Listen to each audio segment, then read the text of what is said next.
Assalomu alaykum hurmatli o'rtoqlar. Bugun ko'rib chiqadigan mavzuyimiz interyerda qanaqa qilib emotsionalniy, kontrastniy, esda qoladigan qaraganda wow deydigan interyer qilish. Shuni yo'llarini, birlikda ishlatiladigan fishkalarni ko'rib chiqamiz. Bu fishkalar hammasi tajriba orqali va ishlatilib kelinayotgan narsalar hammasi shu fishkada aytiladi. Shu videoda. Video anchadan beri olmayapman. Videoga olib o'zimda kameraga qarab gapirish ham qiyin ekan. O'shaning uchun birlikda chalkashliklar, общий gapimni bitta liniyaga qo'yganda, bitta liniyaga tushmasam ham bunaqa bo'lishi mumkin. Unga rozi bo'lasizlar, chunki boshlang'ich video oluvchi youtuberman men. Bu narsani ham sekin-sekin o'rganamiz. Xullas, bugungi mavzuyimiz shu. Endi bitta-bitta ko'rib chiqamiz. O'zi emotsionalniy interyer deganda nimani tushunish kerak?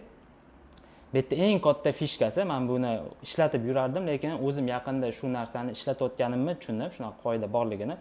Bu qoida faqatgina interyer dizayni va arxitekturada emas, umumiy ijodiy sohada ishlaydigan qoida ekan. Buni keyin analiz qilib, hamma narsaga qolipga solib ko'rdim, hamma qolipda ishlayapti. O'zi biror narsa to'g'riligini bilish uchun o'sha hamma qolipga tushsa, o'sha qoida значит o'sha to'g'ri bo'ladi. Qaysidir qolipga tushmasa, значит noto'g'ri bo'ladi. O'sha hamma qolipga tushyapti. Bu nima qoida desanglar, interyerda emotsionalniy esda qoladigan ish qilish uchun birinchi o'rinda bir-biriga qarama-qarshi bo'lgan narsani ishlatish. Ya'ni bu nima degani? Bizning miyamiz har doim qarama-qarshi narsani eslab qolar ekanda.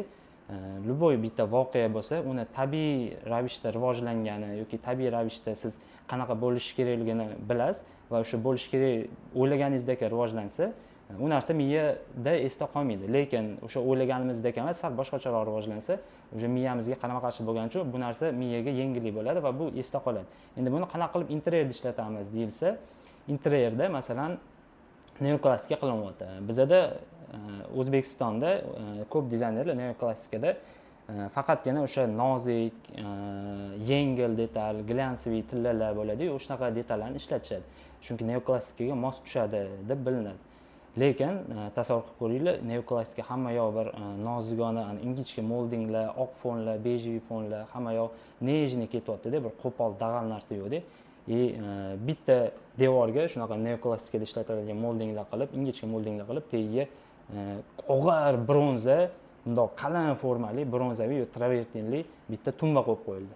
Bu agar tumbani, o'sha bronzali tumbani o'zini ko'rilsa, bunda Telegramda modellar qidiriladi-yu, o'shani o'zini ko'rilsa, yo bu tushmaydi deb o'ylanish mumkin. Lekin neoklassika o'sha interyer o'ziga qo'ygan ekan, render qilib ko'rilgandan keyin o'sha tushganini bilinadi. Bu yerda o'sha noziklik bilan dag'allikni bir-biriga qarama-qarshi qo'yishi orqasida miyada mana bu narsa zo'r chiqdi degan wow effekt paydo bo'ladi. Buni hozir amalda ham ko'rib chiqamiz. Men birinchi buni gapda tushuntirib beraman, keyin qilingan proyektlarda, realizatsiya bo'lgan proyektlar ham bor, xuddi shunaqa, o'shalarni keyin ko'rib chiqamiz. Bu hozir men faqat tumbada aytdim. Endi buni nimalarda ishlatsa bo'ladi? Buni deylik birinchi o'rinda anaqada nima desa bo'ladi buni? Fazoda ishlatsa bo'ladi. Fazoda qanaqa qilib bir yoq tomonni og'ir, qo'pol, gabarit katta detallarni yig'asiz, bir yoq tomonga yengil bo'shlig'i yig'asiz. Bir yoq tomon bo'sh, bir yoq tomon og'ir bo'lgan hisobiga qarama-qarshilik paydo bo'ladi-da, o'sha esda qolish mumkin. Buni ham lekin balansini bilib, o'sha me'yorida o'zini tobida ishlatish kerak. Agar tobidan shu me'yordan o'tib ketsa, o'sha balans buziladi, o'zining balansini topish kerak. Keyin material ishlatish mumkin. Deylik, bitta devorga neoklassikada yoki skandinavskiy interyerlarda devorga tkaniviy abo'y qilish juda ham zo'r tushadi. Hozir ismi nima edi brendda? Yana Svetlovani tkaniviy abo'ylar bor, o'shalarni ishlatishyapti. O'shani devorga berib turib, o'shani oldiga, prям o'shani bergan joylarni devor oldiga bitta dag'al travertin qo'yib qo'ysanglar, ustida prям bamplar va bunaqa kirgan chiqqan displacement bilan kirgan chiqqan narsa qo'yib qo'ysanglar, ana o'sha travertin abo'yi borligini bildirtiradi. Abo'y travertini borligini bildirtiradi. Ya'ni bitta narsani ishlatayotganimizda biz o'sha narsani borligini bo'rttirish uchun unga qarama-qarshi bo'lgan narsani aks qaytaruvchi noto'g'ri bo'ladi. Xullas qarama-qarshi bo'lgan narsani qo'ysa, o'sha qo'ygan narsamizni qiymati oshar ekan. Men oddiy qilib tushuntirib beraman. Hozir mana ustimda oq futbolka turibdi. Oq futbolkani ko'ryapti, lekin mana shuni oqligini, futbolkani oq rangini bo'rttirmoqchi bo'lsam, mana orqamdagi jigarrang nima deydi buni? Xullas, jigarrang kiyimni buni olamizda. Oddiy, sodda misol mana jigarrang kiyimni bunda kiyaman, oqqa oqligini o'sha bo'rttirib beradi. Ya'ni qiymatini oshirib beradi. Va oq mana bu oqim mana buni qiymatini oshirib beradi, bu mana buni qiymatini oshirib beradi. Nimaga? Chunki bu och rang, mana bu to'q rang bir-birini поддержка qiladi, bir-biriga qarama-qarshi rang bo'lgani uchun. Iloji boricha sodda qilib tushuntiryapman. Hozir endi kompyuterda buni renderlarni ko'rib chiqamiz. Realni ishlatilgan narsalarni o'shanda, ha, ishlayotgandek bu narsa deydigan fikr paydo bo'ladi. Mana bularni yig'ib chiqqanman. Xo'p, bu yoqda izbirniga kiramiz. Izbirnidan nafaqat hozir interyerdan tashqari muzikada notada bir-biriga qarama-qarshi notalarni qo'yishayotgani. Endi men muzikani yaxshi tushunmayman, lekin shu qoida borligini tushuntirib berishga harakat qilaman. O'zinglar ham tushunsanglar kerak. Kinolarda qanaqa ishlatilayotganini men o'zim analiz qilib qo'yib ko'rdim. Sevara Nazarxon ashulalariga, Billie Eilish ashulalariga qo'yib ko'rdim. Rostdan o'sha narsa borligini bildim. O'shandan keyin o'sha bu narsani YouTube'ga olib chiqsa bo'ladi, buni ko'pchilik bilishi kerak degan narsa keldi. Asosiy qoida bu yerda hozir shu emotsional ish chiqarish uchun bir-biriga qarama-qarshi bo'lgan narsani ishlatishni ko'rib chiqamiz. Undan keyin yana boshqa qoidalar bor. Anaqa bo'lishi kerak, emotsional ish bo'lish uchun masalan shu kontrast haqida gapiryapman men hozir. Bu kontrastdan tashqari focal point degan narsa bor, e'tibor tortadigan, birinchi bo'lib ko'zga tushadigan narsa. Ularni keyingi videolarda ko'ramiz. Agar qiziq desanglar, komment yozsanglar, ularni ham ko'rib chiqamiz. Keyin meni kanalim bor Instagramda, o'zimning profilim Rico Design degan Instagramga qo'yiladigan ishlar, o'shalarga podpisatsiya bosib qo'ysanglar, yaxshi ishlar bor. Kuzatib borasizlar. Telegram kanalim bor, Avazxo'ja Talat Xo'jayev, uni ham opisiyaniyada qoldiraman. Unga ham podpisatsiya bossanglar, men u Telegram kanalda ko'proq shu miyamga kelgan falsafiy gaplarni yoki o'zim ishlatayotgan narsalarni yozib boraman. Lekin Instagram va anaqada, YouTube'da shu sohada shoshilishimga qaranglar, bo'lib qoldi. YouTube bilan Instagramda interyerga taalluqli bo'lgan narsalarni qo'yib boraman. Telegram kanalda o'zimning hayotiy fikrlarim, interyerga taalluqli bo'lmagan umuman baxt nima yoki boylik nima o'shalar haqida tushungan narsalarni yozib boraman. O'zimga qiziq bu narsani, kimdir qilgani uchun ijodiy odam shunaqa bo'lishi kerak ekan degan narsa emas, o'zimga qiziq bo'lgani uchun yozib turaman. Xo'p, birinchi bo'lib mana ko'rib chiqamiz. To'g'ri ishlangan joyi ham, noto'g'ri ishlangan joyi ham ko'rib chiqamiz. Uyg'unlikni qanaqa paydo qilsa bo'ladi, o'shani ham ko'rib chiqamiz. Men ChatGPT bilan gaplashganimda bir ikkita narsalarni yozib berdi, o'shalarni o'qib beraman. U ham undan ham ko'p narsa tushunsa bo'ladi. Men bilan ham sketch qilib qo'yinglar hozir. Bu hammasi men o'zim qilgan ishlarimdan ko'rsataman. Birinchi, keyin realizatsiya bo'lgan boshqalarning ishidan ko'rsataman. Xo'p, birinchi mana ChatGPT dan gaplashganimda aytib beryapti, shu xarakterli ish bo'lish uchun nima bo'lish kerak. Dizaynda xarakter bo'lish uchun bu makonning o'z fikri borligi, odam ichkariga kirganda 5 soniyada nima his qilishi kerakligi oldindan belgilangan bo'ladi. Xarakterli dizayn uchun eng kuchli qonuniyatlar bor. Mana shu boshidagi fikrini tahlil qilamiz hozir. Bu makonning o'z fikri borligi, odam ichkariga kirganda 5 soniyada nima his qilish kerakligi oldindan belgilangan bo'ladi. Endi bizda eng yaxshi studiyalar kim? Menga yoqadigan studiyalar bu birinchi o'rinda Premium Space ishlari yoqadi, Mikasani ishlari yoqadi, Architect ishlari yoqadi. Keyin Joy degan studiya bor, o'shaning ishlari yoqadi. Mana shu Joy ham ko'pchilik bilmaydi. Mikasa, Architect Premium Space shularning ishini ko'rsak, stilistika har xil bo'lishi mumkin. Ular minimalizmda ham, neoklassikada ham, klassikada ham ishlashi mumkin, lekin ularni berayotgan atmosferasi bor-ku, odam ichkari kirganda nimani his qilishi bitta bo'ladi. Hammasini o'zining yo'nalishi bor.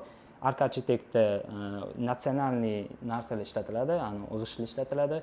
O'sha odam kirganda O'zbekistonda tarixiy bo'lgan materiallarni ko'rib, O'zbekning neoklassikasini his qiladi. Mikasada ko'proq luxury, katta gabaritli narsalar, mayda detallarni, vijir-vijir narsalar bo'ladi. Shunaqa narsalarni ishlatishadi. U yoqda ko'proq qimmatli effekt, odam kirganda o'zini boy his qiladigan narsa qilinadi. Premium Space'da ko'proq unikalniy narsa qilinadi. Ya'ni esda qoladigan ish qilish uchun stilistika muhim emas ekanda, kimligi, o'shani kim qilgani, bundoq qaraganda, bu anaqani ishni palonchi studiya qilgan bo'lsa kerak degan narsa muhimroq ekan. Shu emotsiya berish odamga, g'oya berish, o'sha narsani aytayapti bu. Odam ichkari kirganda 5 soniyada nima his qilish kerakligini oldindan belgilangan bo'ladi. Men bu aytayotgan studiyalarimni men realni shu narsani ishlatayotgani uchun mana shularni sanadim. Premium Space, Mikasani va Architect'ni. Bularda imенно mana shu narsa bor. Odam kirganda 5 soniyada nimani his qilishi belgilangan bo'ladi. Home konsepti ham bor, takoy nejniy ayol kishi dizayn qilgani seziladi. Men shunaqa deb o'ylayman. O'sha yerda ham mana shu narsa ishlatiladi. Qolgan studiyalar o'shaning uchun nomi chiqmagan deb bilaman men. Xo'p, bularni taniymiz, lekin undan tashqari yana yaxshi studiyalar, funksionalniy, zo'r dizayn qilayotganlar bor, lekin shu kirganda odam nimani his qilishi kerakligini bilmaydi-da. Unaqa g'oya o'zi ilgari surilmagan. Ana o'shaning uchun bu studiyalarda shu narsa borligi uchun bo'lib anaqaga odamlar orasida tarqalgan, bozorga nomi chiqqan deb o'ylayman men. Bu videoda hamma aytilayotgan fikrlar meni o'zimni g'oyalarim, o'zimni qarashlarim. Bu narsa xohlasanglar qabul qilinglar, xohlasanglar qabul qilmanglar. Prosta shunaqa narsa borligini bildirish uchun video qilyapman. Xarakterli dizayn uchun eng kuchli qonuniyatlar deyapti. Bitta dominant g'oya bo'lishi kerak. Ko'p dizaynerlar 10 ta yaxshi fikrni bitta loyihaga tiqib yuboradi. Kuchli loyihalarda esa bitta asosiy g'oya bo'ladi. Mana shu narsa ham juda muhim. Men ko'p neoklassika ishlarda ko'raman, ko'p studiyalarda именно spalniyda olsa, spalniyning orqasi bir 10 xil narsa ishlatilgan bo'ladi. Shpon ham bo'ladi, oyna ham bo'ladi, mish kabina ham bo'ladi, 3D panel ham bo'ladi. Hammasi unaqa palasa bo'ladi-da. O'shani bittasini o'zi zo'r g'oya, masalan, shpon yoki tkaniviy material yoki 3D panel zo'r g'oya-da. 4 ta 5 ta g'oyani bitta devorga tiqib yuborgan bo'ladi-da, bo'sh bo'lib qolmasin deb. Mana shu narsa xato deyapti. Bitta dona asosiy g'oya bo'ladi, dominant. O'sha asosiy g'oyaga, dominant g'oyaga qolgan g'oyalar xizmat qiladi. Bular уже neytralniy bo'lishi kerak. Shunda sizda asosiy g'oya asosiyligi bilinadi. Bular neytralniy bo'lsa. Agar bu ham zo'r g'oya, bu ham zo'r g'oya, bu ham zo'r g'oya bo'lsa, hammasi bir-birining ichiga kirib ketadi-da, odam nimaga qarash kerakligini bilmaydi, chustlik qilmaydi. Hop, aytyapti, masalan deyapti, monolit tosh, bitta devorni monolit qilib qoldirib ketsa bo'ladi yoki yorug'lik va soyani o'ynasa bo'ladi. Arxitektura skeleti, bu narsani bitta videoda aytganman, Toshkent CTD magazinlarda qilishgan. Aytilishi esimdan chiqib qoldi. Xullas bitta arxitekturaviy elementni shunda ustidan obshirka qilmasdan, hech nima qilmasdan shunda qoldirib ketilishi o'z nomi bor edi. Montajda qo'yib yuboraman. Tabiatning qo'pol teksturasi deyapti. O'sha travertin yoki tosh o'shalarni nazarda tutyapti. Qolgan hamma elementlar shu g'oyaga xizmat qiladi. O'sha bundan keyin qolgan joylarga yana nimadir zo'r ideya qilishim kerak deyish shart emas-da. O'sha mana shu g'oyalarga qolgan neytralniy narsalar xizmat qiladi. Agar neytralniy bo'lsa ular. Agar ular ham dominant g'oya bo'lsa, o'sha odam chalkashadi. Kontrast bo'lmasa xarakter bo'lmaydi. Mana shu narsani ustida hozir bosh qotiramiz, shuni tahlil qilamiz. Wow effektning asosiy siri kontrast deyilyapti. Masalan, og'ir tosh plus yengil shisha. Mana shuni ham bitta anaqa bor, tumba bor. Tumba emas, konsol bor. Shu konsolni ko'rsataman. Qorong'i fon, yorqin nur deyapti. Katta monolit, nozik detal, qo'pol tekstura, ideal silliq yuzalar. Odam miyasi aynan qarama-qarshilikni eslab qoladi. Bu ikkinchi qoida kontrast bo'yicha. Endi davay mana shuni ko'rib chiqaylik ishda. Chunki eng asosiy ishlatiladigan narsa mana shu ko'pchilikning fishkasi. Xo'p, mana men o'zim qilib bergan ish bor. Men oldin Premium Space'da ishlaganman, o'sha yerda qilgan ishim bor. O'sha yerda men ishlatganman, lekin nimaga ishlatayotganimni tushunmasdan ishlatganman-da. Men endi hozir shu narsalarni o'rganib chiqib, aqlim yetib, endi nimaga zo'r chiqqanini his qilaman. Mana ko'rasizlar, men bitta orqasiga mana bunaqa narsa berilyapti. Stelaj, koja, travertin, tkaniviy aboy berilgan.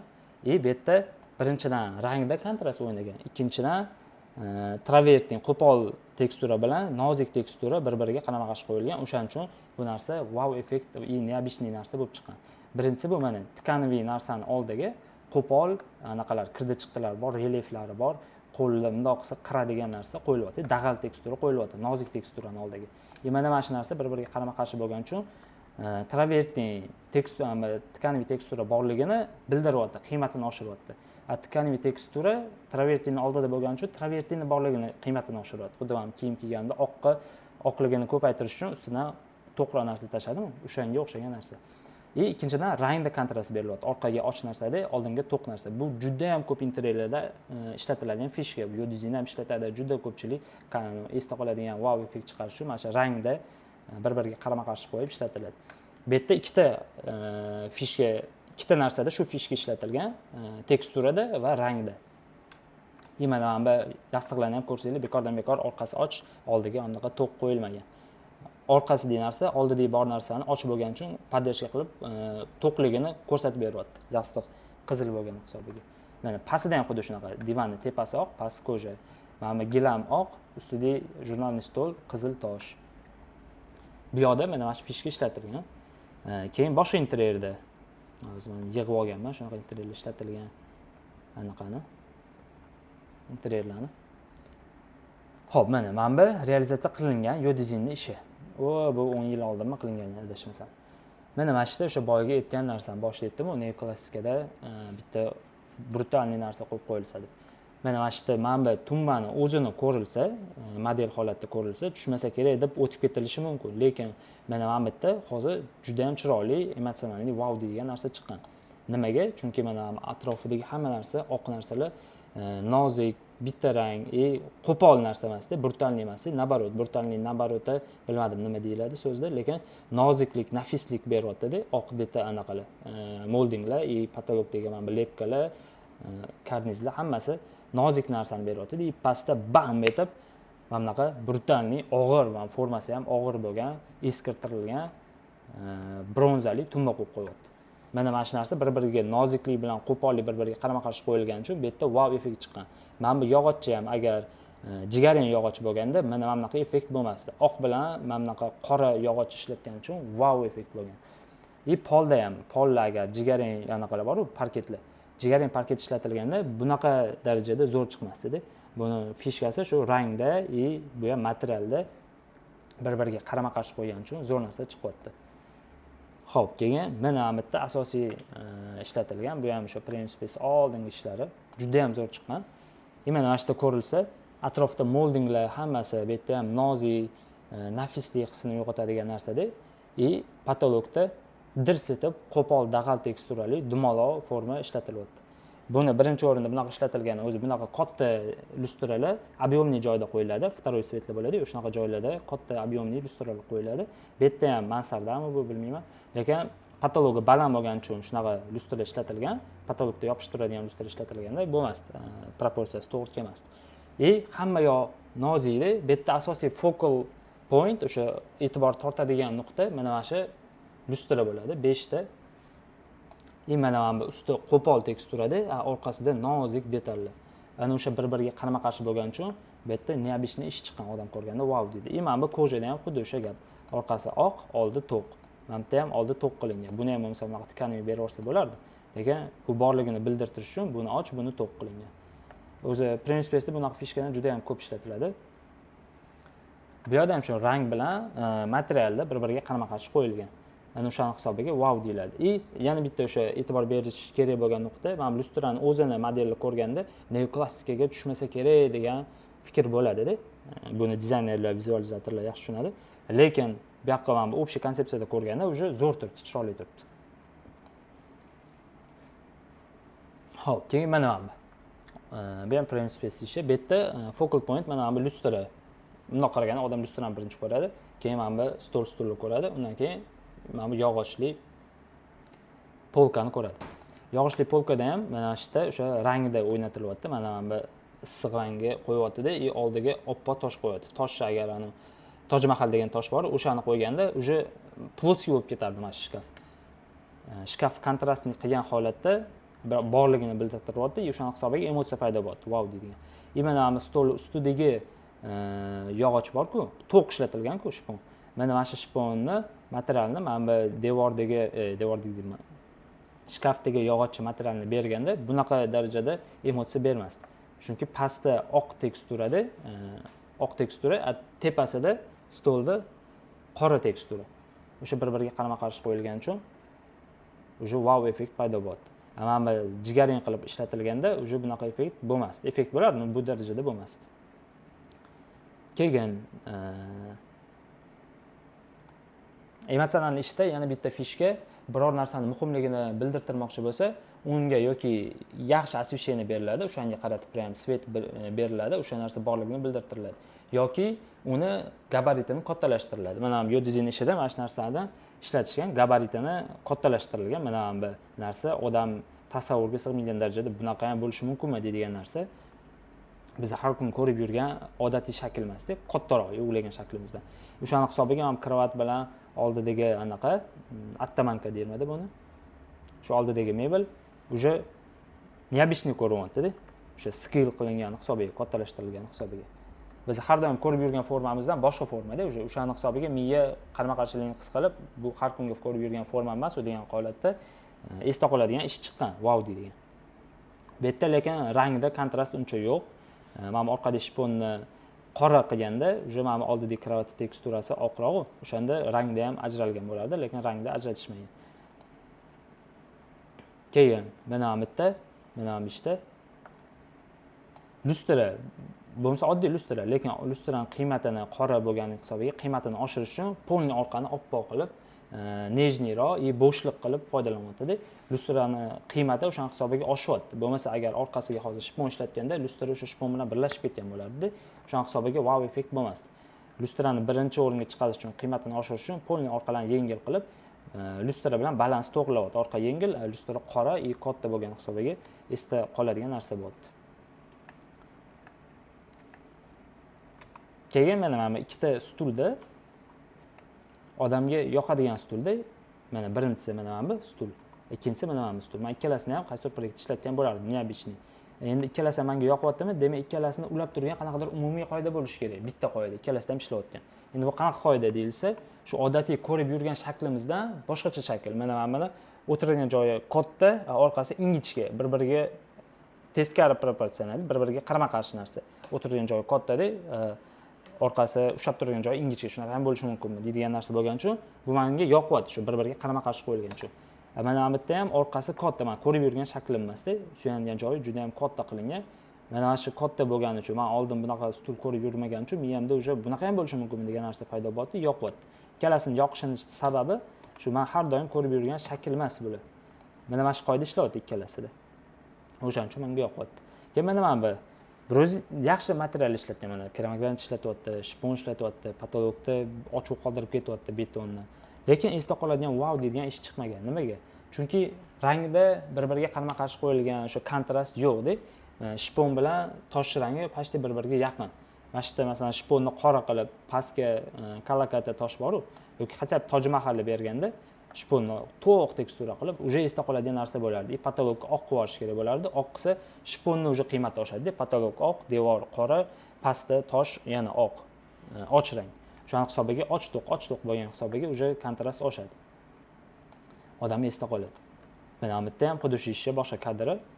Biroz hammasi tkaniviy tekstura, shpon, natural material ishlatyapti, lekin wow deydigan narsa yo'q. Chunki o'sha bir-biriga qarama-qarshi qo'yilgan narsa yo'q-da, proporsiyalardan bir ikkita xatolar bor. Uni asosiy narsa shu wow chiqarish uchun qarama-qarshi narsa qo'yish kerak ekan. Xo'p, undan keyin bu narsani yana nimada ishlatsa bo'ladi? Boshqa ish bormi-da, yana bitta ko'rib chiqing. Xo'p, biroz boshqa yo'q. Endi buni boshda aytganimdek, muzikada, umumiy ijodiy sohada qanaqa ishlatishyapti. Joker bilan anaqa urishadigan, Batman urishadigan kino Joker miydi o'sha nomi yoki bir baro Batman edi. Xullas o'sha kinoda portlatadigan joyi bor-ku, anaqa Jokerni, katta anaqani izdaniyani oldida turib, bitta knopkani bosadi, orqasida bum etib portlaydi. Hamma yoqqa Instagram tarqalgan. Ana o'sha joyda ham boshida portlatishdan oldin tinch bo'lib turadi-da, unda bosadi, ishlamaydi knopkasi. O'sha tinch bo'lib turadi. Undan keyin bitta bosganda bum etib portlaydi.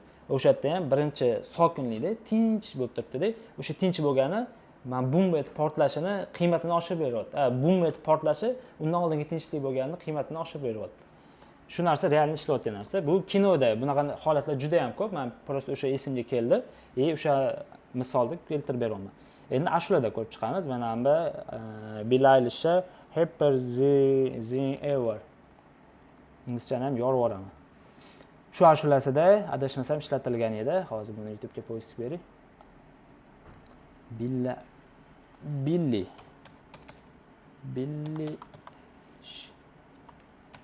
hop Happier Than Ever. Buni notada qanaqa ishlatilayotganini ko'rib chiqamiz. Ya'ni bizga yoqadigan ashulani nimaga yoqishini ko'rib chiqamiz-da, hozir tushunyapsizlar, tahlilda. Yoqadi, lekin nimaga yoqadi menga? Qanaqadir umumiy qoida bor. Interyerda, kinoda, ashulada yoqayotgani bir nimasi borki, menga yoqyapti. O'sha qoidani topish uchun, shuni boshqa narsalardan ishlatilish uchun ko'rib chiqamiz. Umumiy qoida shu, bir-biriga qarama-qarshi qo'yish.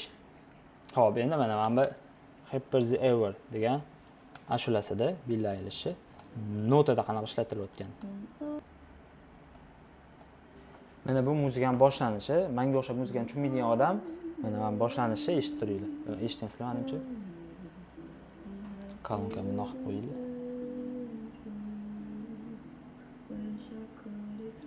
ya'ni ritm emasda bu yerda anaqa ohang do ketyapti. Mana bunaqa emasda, do ketayotgan narsa. Chizib ham ko'rsataman men bitta mana. Ham ko'ryapti. Do valnada bir-biriga bog'langan. Sekin ketyapti. Buni interyerga qo'ysa, tkaniviy tekstura, shu Yana Svetlovan teksturalari, devordagi moldinglar, patologdagi nozik anaqalar, detallarda. Endi anaqani sekin o'tish notasini ko'ramiz hozir, uyg'unligini. Uyg'unligini interyerda koja deb o'tib ketsa bo'ladi mana shu dag'al teksturaga. O'sha kojali joyini ko'rib chiqamiz hozir. Kelin.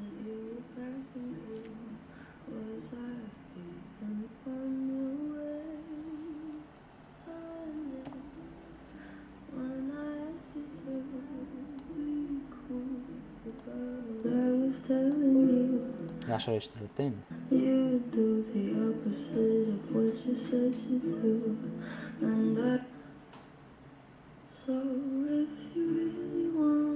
Bir yarim minutgacha ohangda kelyapti. Mana kojali joy mana. Tkaniviy teksturalar devorda tasavvur qilsanglar. Sekin уже koja berildi qatgadir. Bitta polasa qilib. Oranjiviy koja, mana dag'al narsa. Уже boshqa narsa bu. Boyga mana hamma bo'lsa, уже bu ham anaqa narsa.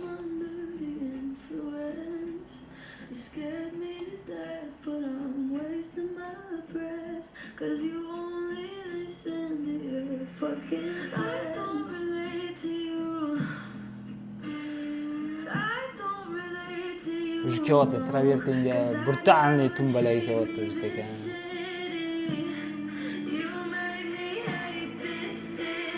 Kelyapti, ket travertin.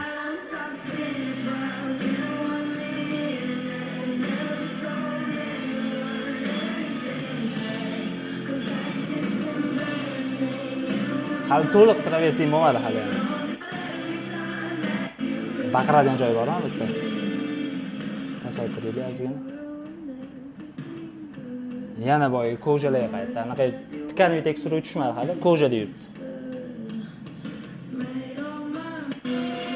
Mana.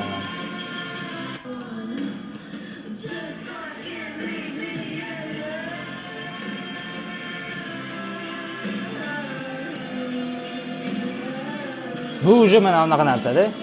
Ritm уже. Mana bundoq. Odam mazza qiladigan joy. Endi tasavvur qil, bitta mana общий interyer deb tasavvur qilsak, boshida qanaqa ketyapti-yu, mana bu yerda. Qanaqa ohangda boshlaydi-yu, oxirida qanaqa уже bir-biriga qanaqa qarshi qo'yishini ko'ryapsizlar. Oxirida уже ritm bo'lib ketyapti ohang. Baqirtiradigan shu bo'lib ketyapti. Boshida tak uyquni keltiradigan, noz, ya'ni osmonlarda uchib yuradiganda, уже oxiriga borib shaxtam qadam tashlaydigan, yuguradigan shular. O'shani hisobiga, ya'ni bu bitta nima bo'lyapti? Boshidagi ohangga oxirida ritm buni urinni ko'tarib beryapti. Buni qarama-qarshi qo'ygan hisobiga. Xuddi bu oddiy qilib tushuntirganda, oppoq narsani, oppoq qog'ozni, bitta kichkina bundoq 10 sm ga 10 sm oppoq qog'ozni qop-qora narsani ustiga qo'ysanglar, u oqligi уже явный ko'rinadi, oppoq bo'ladi prям.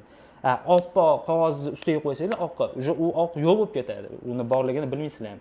Lekin qop-qora narsani ustiga qo'yilsa bilinadi. Xuddi o'sha narsa ishlatilyapti bu yerda. Mana bu sokin narsani anaqasini, urvinni, qiymatini bu yoqda ritm oshirib beryapti. Ritmni qiymatini mana bu sokin narsa oshirib beryapti, bir-biriga qarama-qarshi qo'ygani uchun. O'zi keyin men umuman bu narsani yanada abstraktlashtirgim keldida. Mana shu qoida umumiy hamma hayotda ishlaydimi? Ya'ni bitta odamni qiymat odam emas, bitta narsani, butun odam bo'ladimi yo jonsiz narsa bo'ladimi, bitta narsani qiymati uni o'zi bilan hech qachon bo'lmaydi. Unga har doim yonidagi narsa yo qarama-qarshi narsa uni qiymatini belgilab beradi. Uni o'zi bilan qiymat bo'lmaydi degan fikrni hozir tahlil qilib o'zimcha miyamda o'ylab yurman. Ya'ni buni aniq qilib aytadigan bo'lsa, masalan, odam prosta odamligi bilan qiymati bo'lmaydi, belgilanmaydi. Odam masalan amallari bilan qiymat oshadi yoki tushadi. Qiymati amallari bilan, ya'ni odam o'zi bilan emas. Xuddi o'sha boyiga oq qog'ozni qiymati orqadagi qora fon bilan yoki qora qog'ozni qiymati orqadagi oq fon bilan.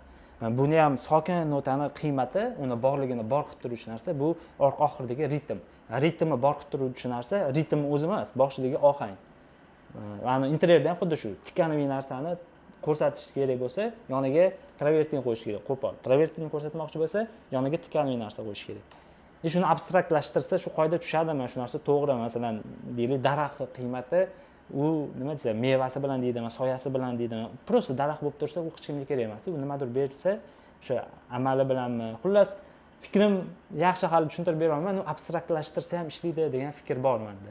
Любой bitta narsani qiymati o'zi bilan hech qachon bo'lmaydi. Har doim yonidagi narsa bilan. Mashinani masalan qiymati uni haydashi bilan. Mashinani olib qo'yib prosta garajda tursa, u mashinalarga ming qimmat mashina bo'ladi, prosta garajda tursa, mashinalarga bilinmaydi. Prям haydasa undan keyin mashina bo'ladi. Kinoni odam ko'rgandan keyin kino bo'ladi. Odam bilan qiymat bo'lyapti. Kinoni o'zi bilan emas. Hamma narsada shu narsa ishlayvermaydi, yo biror bir narsa borki, o'sha narsani o'zi qiymati boshqa hech narsa bilan ulanmaydi deydigan narsa bormikan?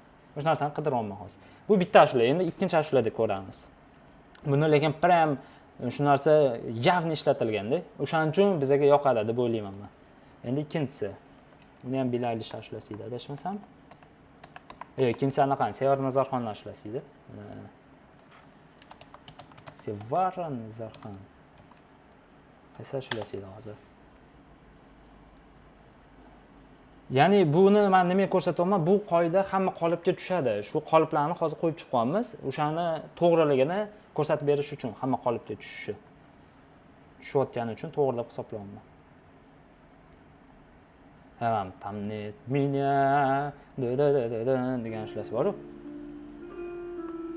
Buni ham bitta ko'rib chiqamiz. Lekin qanaqadir ajoyib narsa, interyerga tushayotgan narsa, bu yoqda ashulaga tushyapti. Ya'ni boyiga kinoda ham tushdi, shu Jokerga holatini aytdim. Undan tashqari yana o'zingiz ming yillarda o'ylab ko'ringlar.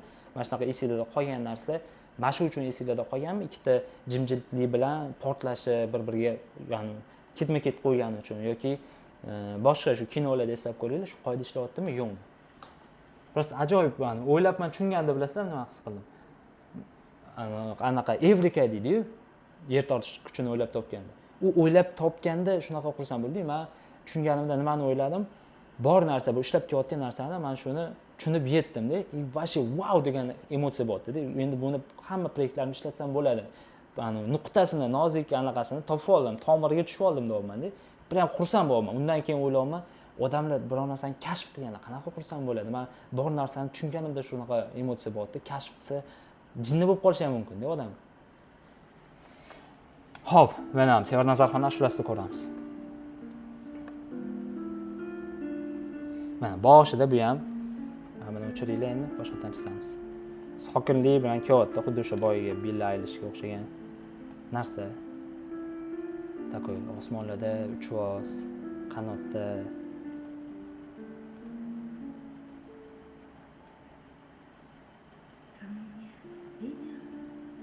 Noziklik bor, nafislik bor. Kelyapti. Ko'zingizni yumib bersangiz, agar uchirib ketadigan narsa. Ammo buni ma'nosini aniq qilmayman. Asujdat qilmayman. Shu notani o'zida umumiy anaqa qolibga tushirganda ishlayotganini ko'rsatib beryapman.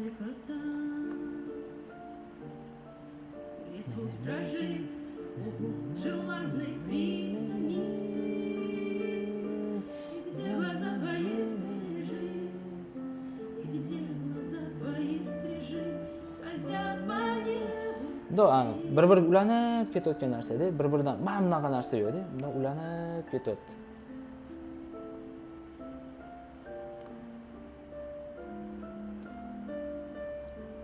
O'sha moldingda ketyapti devorda. Qushli aboylar, yana Svetlovani. Bilar adashib ketdim. Yana Svetlovani teksturasi bor-ku, o'sha tabiatlar, qushlar, daraxtlar ishlatyapsiz. Sekin shipon ishlatishga o'tyapsiz. O'sha dag'allashyapsiz, sezasizmi? Koja qo'shdi sazgina. O'sha mana ashula o'rtalari kelib qoldi.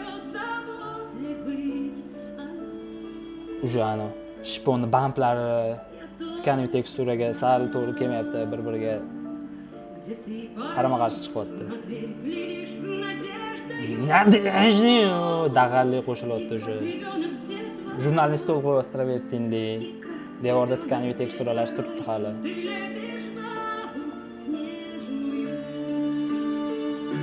Ketdi. Beton devor qo'yapsiz o'sha.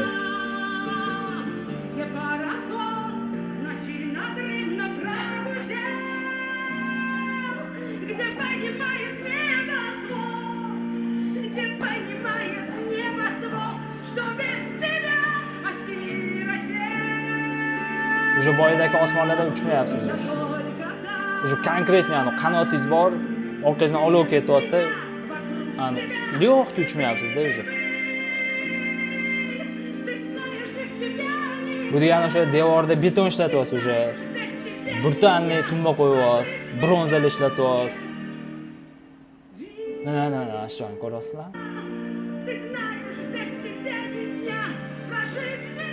Notada ko'ramiz mana bitta yana o'qiyman.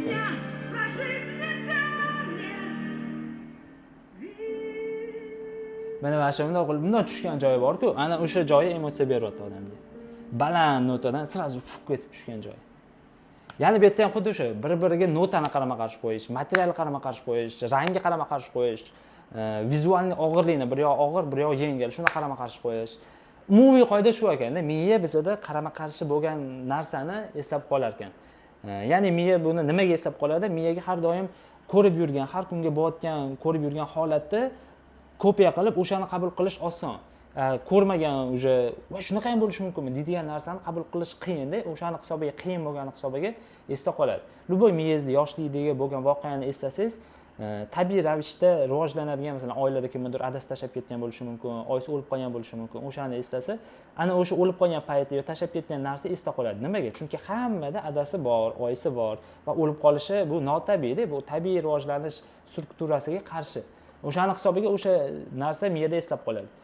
Masalan, yoshlikda mashina yoki oddiy qanaqadir hammada bor bo'lgan narsani olib berilgan narsa miyada unaqa esda qolmaydi katta bo'lgandan keyin. Imminda mana shu esda qolgan narsalaringizni bitta o'ylab ko'rsangiz, o'sha tabiiy ravishda bo'ladigan narsa emasda, qanaqadir neobычный narsa. O'shaning uchun esda qolgan ekan degan xulosa chiqadi. Xullas, asosiy tushuntirib bermoqchi bo'lgan narsa mana shu edi. Men buni YouTube'ga qilganim sababi mana shu muzikada ham, interyerda ham shuni tushuntirib berish maqsadida kattaroq anaqa bo'ladi, abstraktlashtiramiz.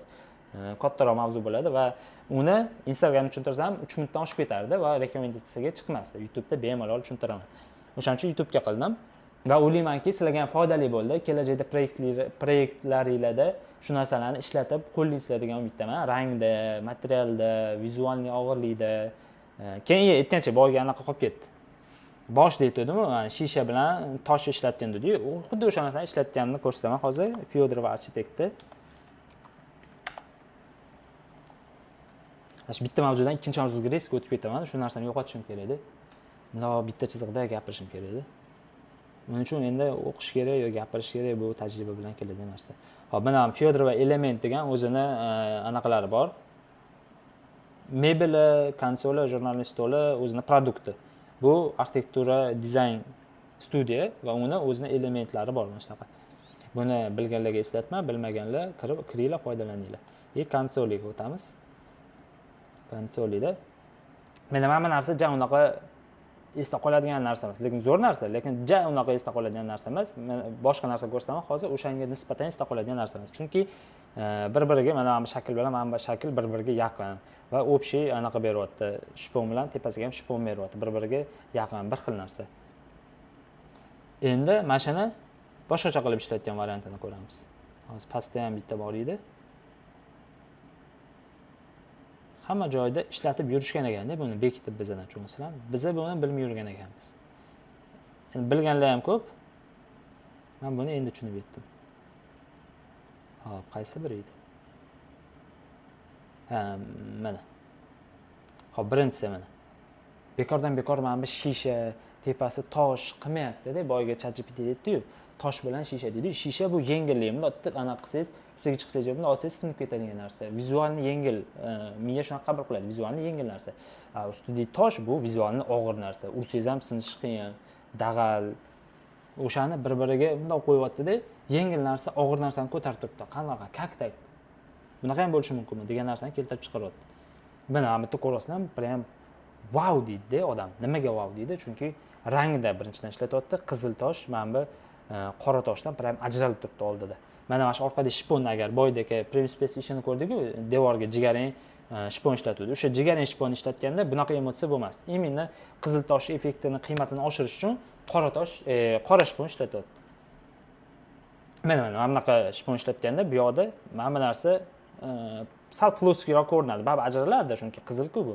Lekin ploskiyroq anaqa ko'rinardi-da. Bu prям emotsiyani maksimal darajada beryapti bu yerda. Mana shuni tegini agar shisha qilganda, qora shisha qilganda qiymati yanada ko'tarilardi. Bu hozir 10 da 8 bo'lsa, o'sha 10 da 10 bo'lardi-da tegini.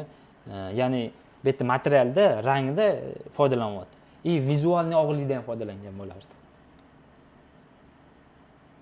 Undan keyingi narsa mana bu vizualniy o'sha proporsiyada foydalanyapti. Mana tepasi qalin narsada krashni qilganmi buni yoki shpon ekan. Tepasini shpon beryapti-da. Pastida ingichka metallический ushlab turadigan oyoq. Tepasini 5 sm ham qilmaganda 20 sm qalin qo'yapti, vizualniy og'ir bo'lyapti-da. Tegida yengil narsa. Yengil narsa og'ir narsani ko'tarib turishi mumkinmi? Yo'q, ko'tara olmaydi. Va miyada qarama-qarshilik bo'lib, o'sha chiroyli narsa ekan deydigan narsa paydo bo'ldi. Bu ham tasodifan bo'lib qolmagan ekanda, tushunasizlar? Buni o'sha narsani tushungan bu opamiz, mana shu narsani qilsam, o'sha ko'proq sotiladi, ko'proq rekomendatsiya bo'ladi, odamlarga yoqadi. Shuni yoqishini oldindan analiz qilib, bilib, shunaqa shaklda chiqargan. Bekordan-bekor tasodifan chiqib qolmagan-da bu. Xullas, mana bu yerda shaklda foydalanyapti.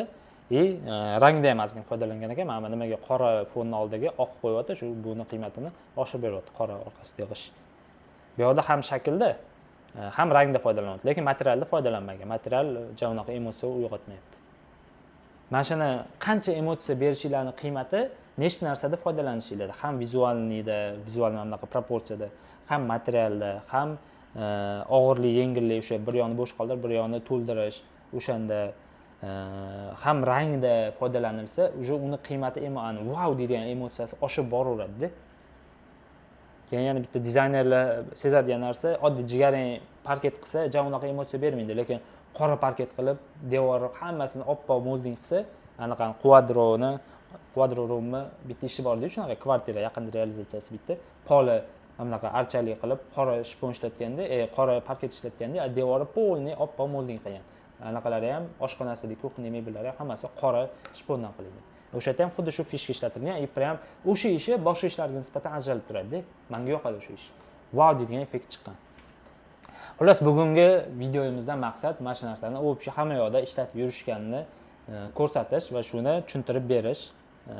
Menimcha tushuntirib bera oldim deb o'ylayman. Kelajakda proyektlaringizda ishlatinglar, kanalga podpisatsiya bosinglar va YouTube'ga ham podpisatsiya bosib qo'ysanglar, bundan keyingi men focal point dedim, o'sha narsalarni yana chuqurroq tahlil qilib chiqamiz. Undan tashqari ishlatiladigan narsalar ko'p. O'shalarni men o'zim tushungan, ishlatib kelayotgan narsalarimni yana keyingi videolarda mana shunaqa keng qilib tushuntirib beraman. Videoga yoqqan bo'lsa like bosinglar, bu like bossanglar bilasizlar o'zinglar, ko'proq rekomendatsiya qiladi. Oxirgacha ko'rganlarga rahmat hammanglarga. Telegram kanalim, Instagramda Rico Des degan studiya, bu shu bizning studiya, o'zimiz ishlarimizni qo'yib boramiz. O'shanga podpisatsiya bosib qo'yinglar, ko'proq analiz qilinglar, shunaqa ishlarni nimaga bu qilyapti, nima uchun ishlatgan. Prosta kan yoqtirmasda, nimaga degan savolni qayta-qayta berilursa, oxiri tubiga yetib boradi. Hammaga xayr, salomat bo'linglar. Keyingi videolarda uchrashguncha.